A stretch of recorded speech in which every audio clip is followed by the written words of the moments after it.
Hindi mo lang pinapansin mga politiko. Oo, mas busy sila sa pagkamalang salapi. Pero Vice, may nakikita ka bang potential leader natin sa 2028? Well, I'm still rooting for Lenny. Marami na nag-offer noon pa, pero hindi. It's not my... Baka lang ikaw makakaayos ang bayan dito. Hindi din.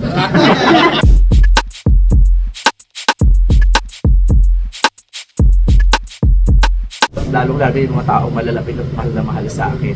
Gusto ko umayos tong Pilipinas. Diba? Kasi pag hindi umayos to, wala nung ibang maapektuhan nun, kundi ako din, kayo din, tayo din, lahat. Basta sana umayos. Yung pag-mention mo ng mga politicians, Pilipinas at ang buong mundo. yung pag-mention mo ng mga politicians sa show, like wala pa nagkakaroon ng problema, like yung nagte-text sa'yo na please tone down yung mga ganun. Parang hindi mo lang pinapansin mga politiko. Oo, mas busy sila sa pagkamalang salapi.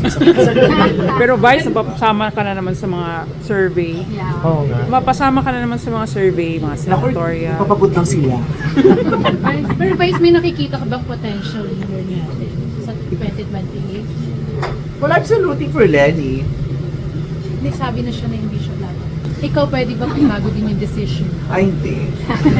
Marami na nag-offer noon pa, pero hindi. It's not my... Baka lang ikaw makakaayos ang bayan dito. Hindi din.